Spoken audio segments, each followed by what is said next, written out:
दोस्तों नमस्कार। बुलडोजर बाबा की कहानियां तो आपने बहुत सुनी होंगी। बहुत अच्छा काम हुआ, बहुत सारी सरकारी जमीन और जो गैर कानूनी रूप से उत्तर प्रदेश में जमीनों पे कब्जा किया गया था बाहुबलियों द्वारा, उसको सरकार ने मुक्त कराया। लेकिन दोस्तों अच्छे काम के पीछे हमेशा आपको इस बात का ध्यान रहेगा कि कुछ स्वार्थी लोग, चाहे वो अधिकारी हों, नेता हों, पुलिस ऑफिसर्स हों, लोकल थाने के लोग हों, वो अपनी दबंगई दिखाने के लिए अपने जो विरोधी हैं, चाहे वो पर्सनल एजेंडा हो या पॉलिटिकल एजेंडा हो, उसके तहत कानून का दुरुपयोग करके और आपको धमका के कि अगर आपने हमारी बात नहीं मानी या हमको रिश्वत नहीं दी, तो हम आपकी दीवार, मकान, दुकान ये तुड़वा देंगे। एक इस तरह का भय हर आदमी, खासकर एक आम आदमी के दिल में रहता है। लेकिन अब जो सुप्रीम कोर्ट ने गाइडलाइन इश्यू करी है, आपको ये इसलिए जानना जरूरी है ताकि कोई आपको धमका ना सके। इसलिए आज का वीडियो आपके लिए बहुत इंपॉर्टेंट है। दोस्तों अभी ही सुप्रीम कोर्ट ने कुछ गाइडलाइन इशू करी है कि कोई भी अगर तोड़फोड़ की कार्रवाई होती है, कहीं पे भी बुलडोजर कार्रवाई होती है, तो आपको कैसे करनी होगी। इसलिए इस वीडियो को पूरा देखिएगा ताकि जब भी आपसे कोई अधिकारी, मंत्री, नेता कोई भी बात करे कि आपकी ये जमीन अनधिकृत है या आपका ये जो कंस्ट्रक्शन है ये गलत है, तो आपके पास क्या अधिकार है, आपको क्या जानने का अधिकार है। इसलिए इस वीडियो को पूरा देखिएगा। इस वीडियो को शेयर भी करिएगा अपने दोस्तों के बीच में, अपने बिजनेस पार्टनर्स के बीच में, परिवारों में, रिश्तेदारों में, क्योंकि कोई भी किसी को कभी भी धमका सकता है। हम चाहते हैं समाज में कोई आम आदमी को धमकाए अगर करता है तो उसका खामियाजा उसको भुगतना पड़े, और इस ऑर्डर में यह भी लिखा हुआ है। इसीलिए इस बात को समझना जरूरी है। निवेदन है कि आप मेरे बहुत सारे वीडियोस देखते हैं, बहुत अच्छा सुझाव आता है, और एक निवेदन है कि आप शेयर जरूर किया कीजिए, क्योंकि बहुत सारे लोग मिलते हैं, पूछते हैं कि यार आपने लिखा था हमें मिला नहीं या हम देख नहीं पाए। तो आप सब्सक्राइब कर लीजिए, शेयर जरूर करिए, अपने कमेंट्स लिखिए, ताकि आने वाले जो दिनों में और वीडियोस बने उसमें आपके इनपुट्स भी लिए जा सके। दोस्तों सुप्रीम कोर्ट ने जो ऑर्डर इशू किया है, directions in the matter of demolition of structures की, अगर किसी भी स्ट्रक्चर को अगर आपको डिमोलिश करना है तो उसके डायरेक्शंस क्या होंगे, ये जो रिट पिटीशन थी उसके ऊपर सुप्रीम कोर्ट ने जजमेंट दिया है।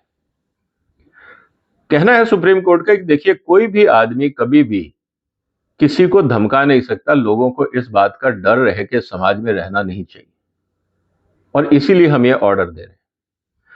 और साथ ही साथ अगर आपको किसी की गैर कानूनी संपत्ति को ढाना भी है तो आपको उसको टाइम देना होगा। ऐसा नहीं कि आप उसको कहेंगे कि हम आ गए अब तोड़ने जा रहे हैं।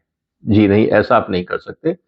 आप उसको या तो पूरा मौका देंगे कि वो अगर गलत काम उसने किया तो वो खुद उसको तोड़ ले, या अपना वहां से सामान हटा ले ताकि उसका बाकी नुकसान नहीं हो। अगर वो कुछ भी नहीं करता फिर भी आपको 15 दिन का नोटिस देना होगा।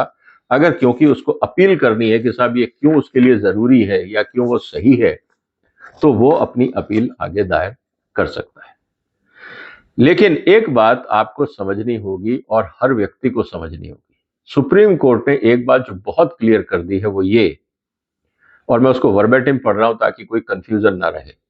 At the outset, we clarify that directions will not be applicable if there is an unauthorized structure in any public place. आप गए और आपने वहां मजार खड़ी कर दी, दुकान खड़ी कर दी, ठेला लगा दिया, पान की दुकान बना दी, क्योंकि सड़क के किनारे आपको दुकान चलानी है, मजार बनानी है, मंदिर बनाना है, ये नहीं चलेगा। उन्होंने कहा किसी भी तरह का unauthorised structure in any public place. अब पब्लिक प्लेस कौन सी है? रोड्स मतलब सड़कें, गलियां, फुटपाथ, रेलवे लाइन के आसपास की जगह, नदी के आसपास की जगह, और भी कोई तालाब पोखर के आसपास की जगह, और कोई ऐसा केस जहां पे सुप्रीम कोर्ट या लोकल कोर्ट या हाई कोर्ट ने पहले ही आदेश दे दिए हैं कि आप इस स्ट्रक्चर को हटाइए, उस पे ये गाइडलाइन लागू नहीं होगी। तो इसका मतलब ये है कि अगर गैर कानूनी काम किसी ने किया है उसको कोई मोहलत कोर्ट ने नहीं दी है। लेकिन जो गाइडलाइंस इशू करी है जिसको आपको समझना है, तो दोस्तों अब ध्यान से आप चाहे तो कागज पेंसिल लिख भी सकते हैं, लेके लिख लीजिए। No demolition should be carried out without a prior show cause notice. आपको 15 दिन का शो कॉज नोटिस देना होगा। कि हम आपका ये स्ट्रक्चर इलीगल पाते हैं, आप इसको या तो हटा लीजिए, नहीं तो हम तोड़ेंगे। आपको 15 दिन का नोटिस दिया जाता है और ये नोटिस आपको रजिस्टर्ड पोस्ट एडी से भेजना होगा। आप ये नहीं कह सकते जी मैंने चिट्ठी भेज दी थी, नहीं मिला तो मैं क्या करूं, ऐसा नहीं होगा। अकाउंटेबिलिटी रहेगी कि डिपार्टमेंट ने बकायदा जो अफेक्टेड सिटीजन है उसको कन्वे कर दिया, और साथ ही साथ उस स्ट्रक्चर के बाहर भी आपको वो कॉपी चिपकानी होगी। सिर्फ केयरलेसली कह दिया, हमने फाइल में रख दिया था, हमने बोल दिया था, तो ऐसे काम नहीं चलेगा। रजिस्टर्ड पोस्ट से भेजना होगा और जिस प्रॉपर्टी को डिमोलिश करना है उस पे जाके आपको स्टिकर चिपकाना होगा कि क्यों हम इस प्रॉपर्टी को तोड़ रहे हैं। ये दोनों काम अधिकारियों को करने होंगे। 15 दिन का आपको टाइम देना होगा, और 15 दिन कब शुरू होंगे, जिस दिन से नोटिस मिलेगा, ये नहीं कि जिस दिन आप सोच रहे हो। इसीलिए आपको ये समझना होगा।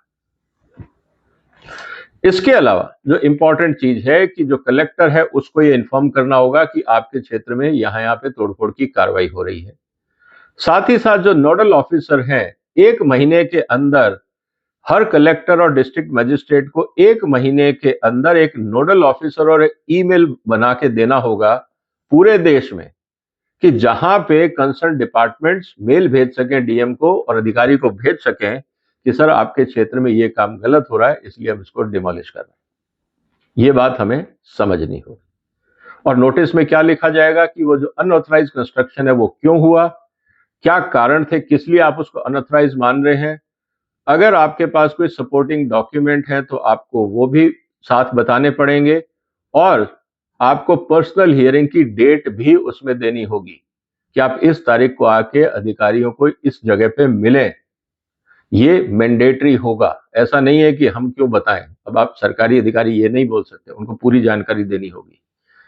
साथ ही साथ ये सारी जानकारी म्युनिसिपैलिटी या लोकल अथॉरिटी अपने वेबसाइट पे डालेगी, और उनको 3 महीने का टाइम दिया गया है कि 3 महीने के अंदर अंदर आप एक वेबसाइट बनाएं जहां पे सारे नोटिस पोस्ट किए जाएं, ताकि मुझे ये पता रहे, या अगर मैंने नहीं देखा है तो कोई मेरा रिश्तेदार दोस्त देख के बता सके कि भैया तुम्हारे खिलाफ एक नोटिस लग गया है, अधिकारियों ने क्या कहा है, क्या होना चाहिए, वगैरह वगैरह। तो कोई भी चीज अब फाइलों में दबी नहीं रहेगी, सब कुछ ओपन ट्रांसपेरेंट रहेगा, ताकि पता रहे कि ये वास्तव में सही कार्रवाई है या डराने धमकाने का तरीका है।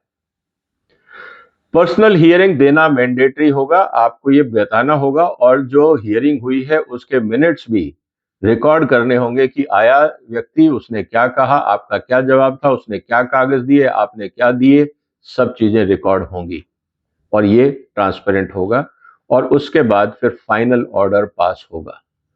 लेकिन इसके साथ ही साथ अगर मान लीजिए फाइनल ऑर्डर है और उसके खिलाफ अगर वो जाके आगे मुकदमा करना चाहता है अनऑथराइज कंस्ट्रक्शन को लेकर, तो आपको ये भी देखना होगा कि पूरा स्ट्रक्चर तोड़ना है या पार्ट तोड़ना है, कंपाउंडिंग हो सकता है या नहीं हो सकता है, इसकी जानकारी भी बहुत जरूरी है, और उसके रीजन देने होंगे कि पूरा स्ट्रक्चर तोड़ना क्यों जरूरी है, इस बात को भी इनको मानना होगा।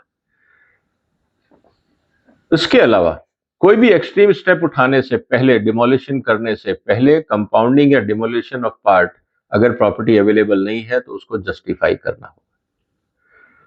दूसरी सबसे इंपॉर्टेंट बात कि ऑर्डर के खिलाफ अपील की अपॉर्चुनिटी देनी होगी। अगर व्यक्ति को लगता है कि जो अथॉरिटीज ने ऑर्डर दिया है वो कोर्ट में जाके चैलेंज कर सकते हैं 15 दिन में, और अनऑथराइज कंस्ट्रक्शन के लिए आप उस व्यक्ति को 15 दिन की मोहलत भी देंगे कि भैया हम नहीं तोड़ेंगे, आप खुद तोड़ लो, इसलिए आप अपने हिसाब से इसको तोड़ लीजिए, लेकिन ये कानून के हिसाब से इसको फॉलो करिए। और अगर मान लीजिए ना वो तोड़ता है, ना कार्रवाई करता है, ना अपील करता है, तो आप आगे जाके उसको तोड़ सकते हैं एज पर कार्रवाई। लेकिन जब आप उसका डिमोलिशन करेंगे तो सारी कार्रवाई की वीडियोग्राफी करनी होगी।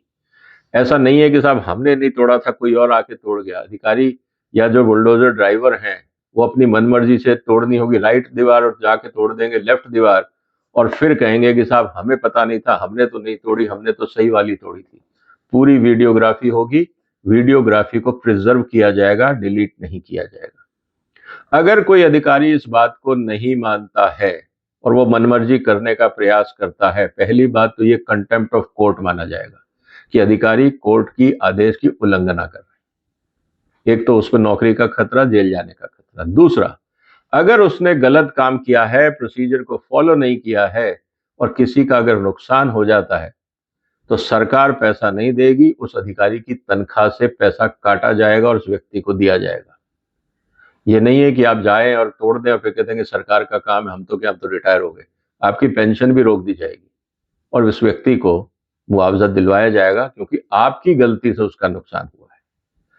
तो मुझे लगता है दोस्तों, एक बहुत ही ट्रांसपेरेंट वे में काम करने की बात की गई है। सब कुछ वेबसाइट पे, सब जगह ट्रांसपेरेंसी, अकाउंटेबिलिटी फिक्स की गई है।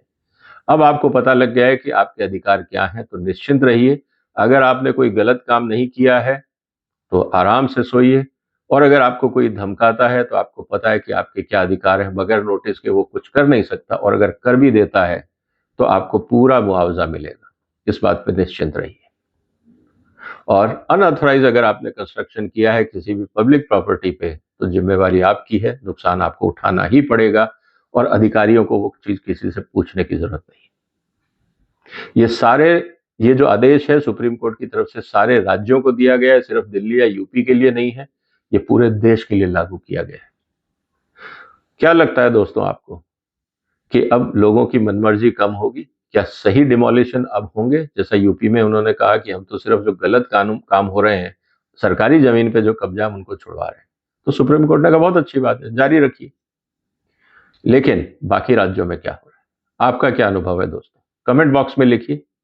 इस वीडियो को शेयर करिए, ये जानना जरूरी है कि क्या हो रहा है अलग अलग राज्यों में, ताकि बाकी साथी लोग भी समझ सकें। वो भी कमेंट पढ़ते हैं आप लोगों के। आप इस वीडियो को जरूर शेयर करिए, ये जानकारी सब तक पहुंचना जरूरी है। अगर चैनल सब्सक्राइब नहीं किया तो वो भी कर लीजिए। फिर मुलाकात होगी एक और महत्वपूर्ण मुद्दे के साथ। तब तक आप अपना ध्यान रखिएगा। फिलहाल वंदे मातरम।